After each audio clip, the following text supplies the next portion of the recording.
Hi everybody, welcome to another tutorial. Today we're going to be twisting a little balloon horse. Well, not so little. I am using 350s, 260, and a scrap right here for the reins, just so you know, okay? So two 350s, I'm using orange.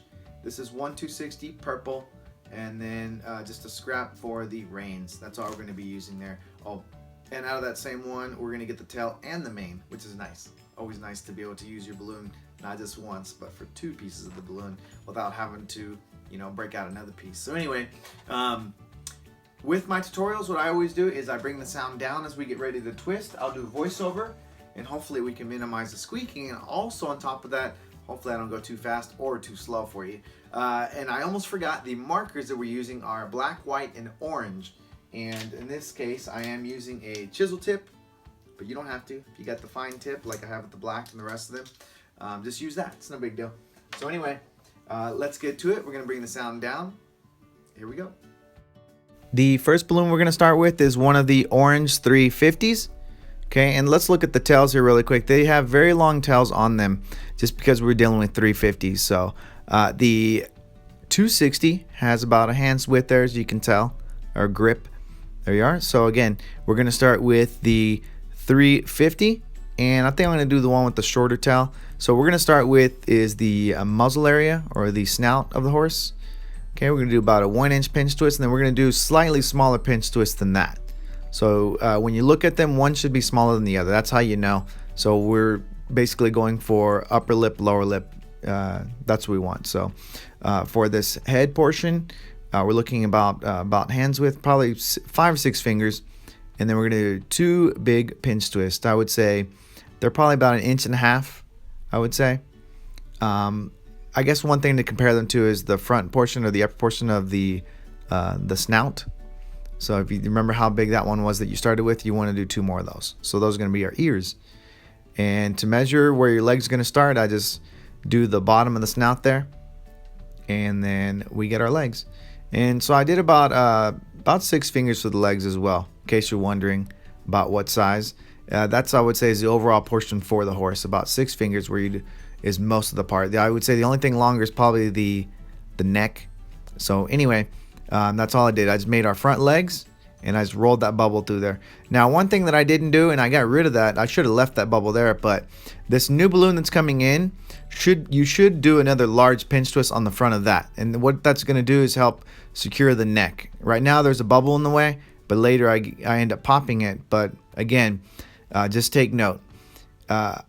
Start with a large pinch twist and then do the rest of the body, okay, when it comes to that second 350 coming in for the torso and the back legs. All right, so you can see we did our segment for our body. That was about 6 fingers wide. We did a pinch twist, and then we did our back 2 legs, and we're just matching those with the front ones. We're just gonna trim that down, and after we've done with that, we've finished with that and hide the little tail away, we're gonna go ahead and start with the purple balloon. There we go. So that's what we've started with. Not too bad. So we're gonna start with a loop, and we're just gonna roll that nozzle through there, and we're doing about 4 fingers there for that loop, just so you know, and a 1-inch pinch twist, and then we're gonna do 3 segment. There we go. And then we're gonna do another pinch twist, so about 3 fingers there. That's how wide that is. Another pinch twist, and then another segment, and then another pinch twist. Okay. All right, so you can kind of see about where we are. And then so what I'm going to do is I'm going to put that nozzle, or excuse me, that loop right on top of the head there, and I'm going to grab those 2 portions, and I'm just going to give it 1 twist. That usually does the trick. Alrighty. And so right between the ears, going to come right down to the bottom of the neck there where the neck and the torso meet. And then we're going to twist 1 more segment, and that's going to help us reach to the neck there. Okay. And I just like to go around once, and then I'll just pull it through to lock it. And that way, if we break off the balloon there, a lot of times it being locked in there is going to stop it from coming undone on us. Alrighty. And so now we just take the rest of the balloon now, and we're just going to let the air out until we get the size tail we want. And the nice part about this too is our tail ends up being rounded on the tip. So that always looks nice when you can do that. Alright, so we just tie that, roll it, start to shape it a little bit, trim down that little tail. There we go. Alrighty. So all I'm going to do is I'm holding it on the other side, and I'm rolling it around as I do that. Alrighty, once that's done, I'm going to pull the tail through, the nozzle end is what I mean, just to lock it in there. And now I just get to shape the tail a little bit. There we go, make sure it's nice. I'm squeezing my hands back and forth, left to right, okay? And so, like I said, I do make a mistake here and I popped that balloon. I really shouldn't have. But the best thing to do really for this portion right here, I would say, is to start with a large pinch twist with your second 350. Okay, hopefully that makes sense to you. I know it's a later part of the tutorial that I'm actually mentioning that, but I'll say it probably at least 10 more times. I don't mean to be bossy or anything like that, but I just want you to know that, you know, this is gonna be the best thing for your balloons. So so what I end up doing though, you see, I have it and I like the way it looks. Well, before we do that, let's talk about the reins. I just have a piece of scrap and I'm just gonna tie it, and I'm not tying it around the snout of the horse just yet. I'm just tying it on its own under the neck, and then I could put the horse's snout or muzzle underneath there. There we go.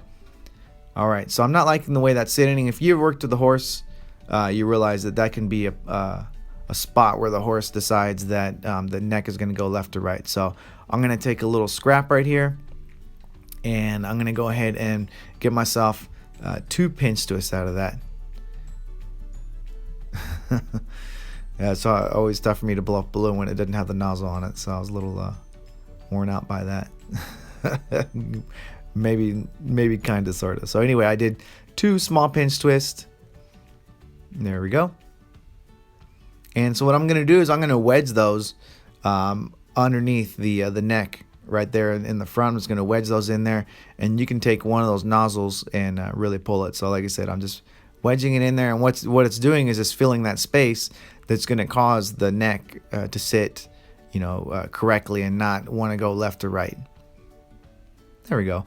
I feel pretty good about that. So please stick around for the artwork, and then also check out the real-time section where I twist it and you can kind of get an idea about how long something like this should take.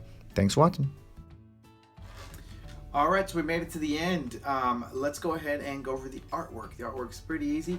If you've been around and seen any of my tutorials, you'll realize that I try to follow more or less the same template every single time, unless we were drawing the pupil onto an eye.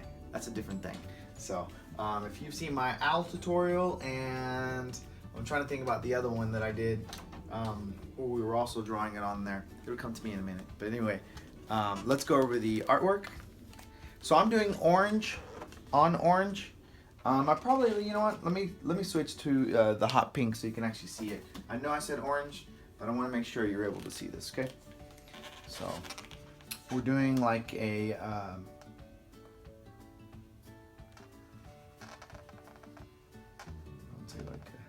kind of like a 6. See that? It's like a 6. Okay.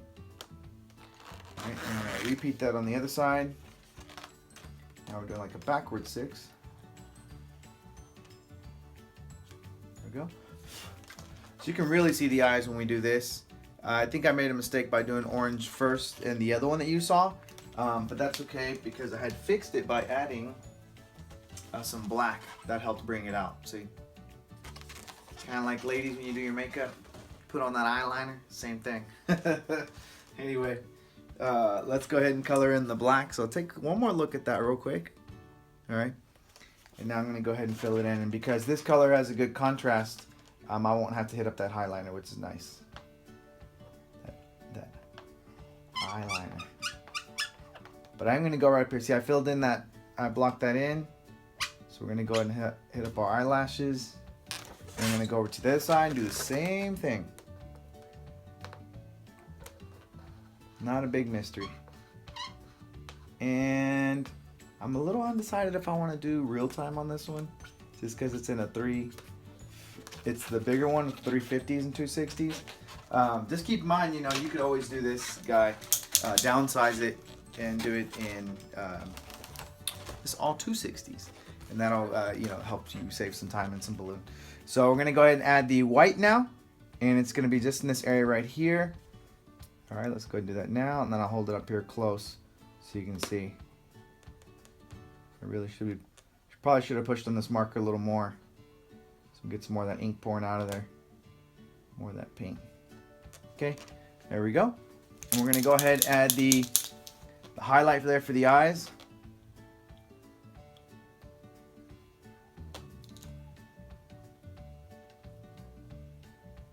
There we go. Okay, and then do the same thing for the other side.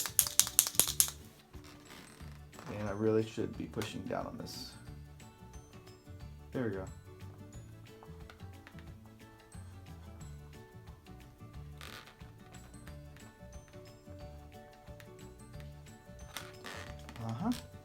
Okay, so we filled that in, and we're just gonna add the white for the highlight, and then a smaller one. There we go. So you can see there is a cute little pony. Cute little pony. There it goes. Alrighty. Hopefully you enjoy that. Please rate the video if you like it. Give it a thumbs up. Don't like it, thumbs down. Comment down below, say, hey, I might use that, might not use that. I already have a pony I already use. I don't want to use yours. That's okay.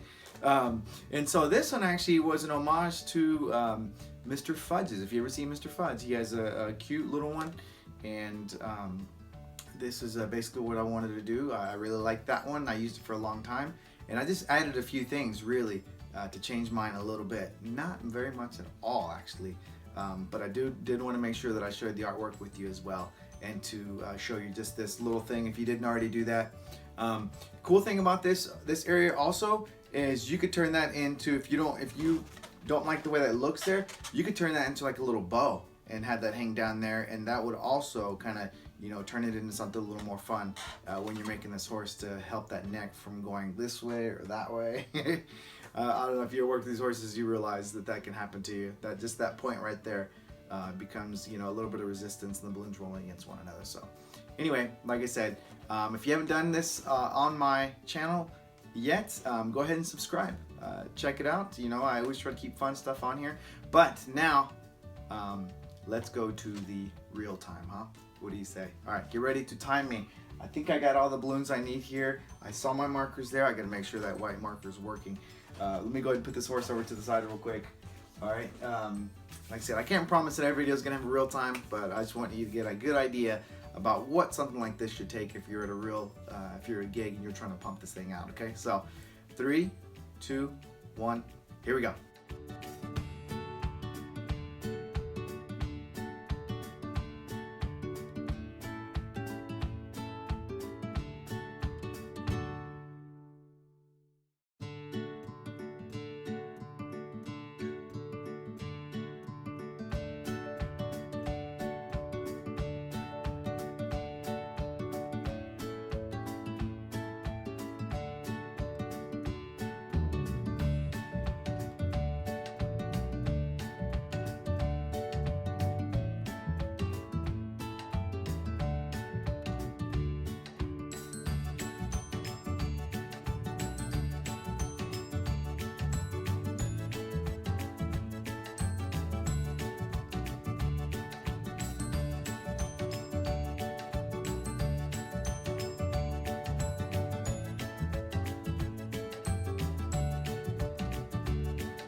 Made it.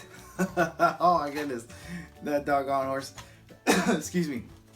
So one thing I would add, just to help out here, just so you know, and I didn't do this, but it's a good idea now that I'm thinking about it, and just for you, is when you add the second balloon in the back here, I would definitely start it with a big large pinch twist right there, and that's going to stop you from having to do this.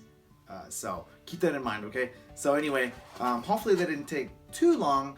One thing though that I wasn't super happy about is my white marker. It was drying out a little bit. I think maybe it's the way I'm storing it. So anyway, thanks for watching. I hope you enjoyed this tutorial, and I'm hoping that you're liking the real time, just so you get a good idea about how long something like this takes. Remember, this is a 350 with 260, so of course anytime you add the 350s, it takes a little bit longer. But anyway, hope you enjoyed it. Until next time, happy twisting.